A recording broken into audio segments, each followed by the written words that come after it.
పేట నుండి గుంటూరు వెళ్తున్నప్పుడల్లా ఈ చర్చి కనబడుతూ ఉంటుంది. అదే ఫిరంగిపురం చర్చ్. ఎప్పుడు బయట నుండి చూడటమే తప్ప లోపలికి వెళ్ళలేదు. ఈసారి వెళ్దామని ప్రత్యేకించి బండి ఆపి మరీ లోపలికి పోయాం. చాలా విశాలంగా ప్రశాంతంగా ఉంది. అన్ని చర్చిల్లో ఉండే మాదిరిగానే ఇక్కడ కూడా మనకి బయట ఉన్న కట్టడాలన్నీ కనబడతాయి.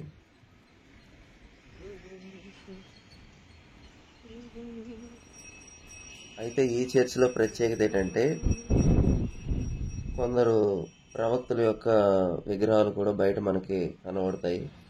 వాటితో పాటు ఈ చర్చిలో సేవ చేసిన కొందరు విగ్రహాలు కూడా మనం చూడొచ్చు.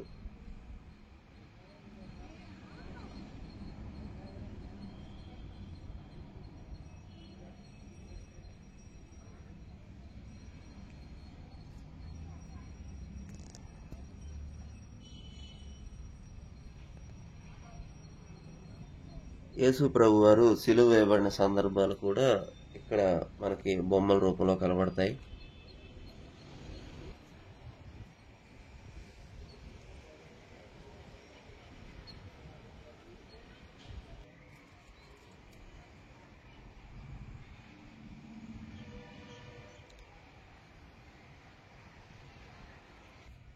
చర్చి పక్క నుంచి వెనక వైపు అంతా ఈ బొమ్మలతో నిండుంది.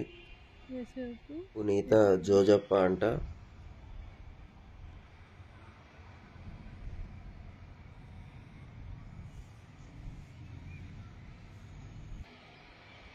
చర్చి వెనకాల పెద్ద కొండ ఉంది. ఆ కొండ మీద కూడా పైన ఒక చర్చ్ ఉందంట. అక్కడికి మొక్కుబడులు తెచ్చుకోవడానికి పైకి వెళ్తారంట. మోకాళ్ళ మీద కూడా పైకి మెట్ల ద్వారా వెళ్తారంట. ఇది స్కూల్ అండి.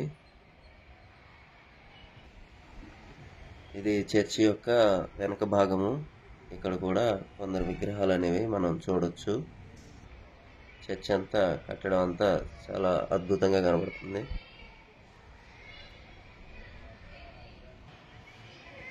ఇది మనకందరికీ తెలిసిన ఆమె మదర్ తెరిసా గారి విగ్రహం అంట. జ్ఞానమ్మ గారంట. పునీత అన్నమ్మ గారంట.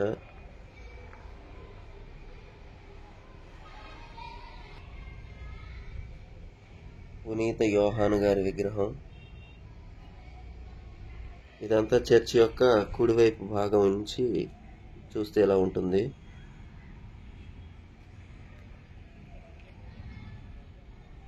ఇది అక్కడే గంట స్తంభం. మోషే ప్రవక్త యొక్క విగ్రహం.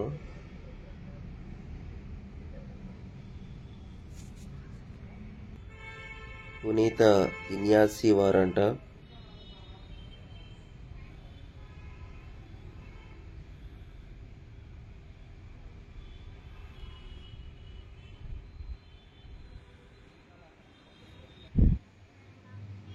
పునీత ఫ్రాన్సిస్ సౌరీ గారు.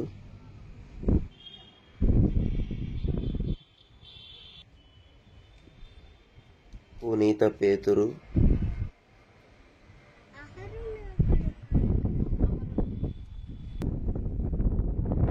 థియోడోర్ డిక్మన్ గారు. ఆ గంట స్తంభం కింద ఈ విగ్రహం అనేది పెట్టడం జరిగింది.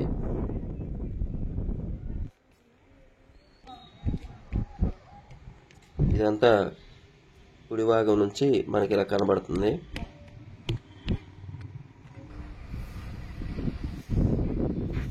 ఇది చర్చి యొక్క ముందు భాగము. ఈ థీమ్ అంతా చూస్తే బాలయేసుని వీళ్ళు ఆరాధిస్తున్నట్టుగా కనబడుతుంది.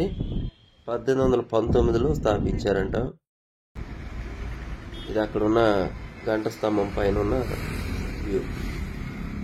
ఇది మనకి రోడ్డు మీద ఎంట్రన్స్ లో కనబడుతున్న విగ్రహం. పెద్దదే ఉంటుంది. ఇది ఉత్థాన క్రీస్తు స్వరూపం అంట. అంటే చనిపోయి తిరిగి లేస్తాడు కదా ఆయన.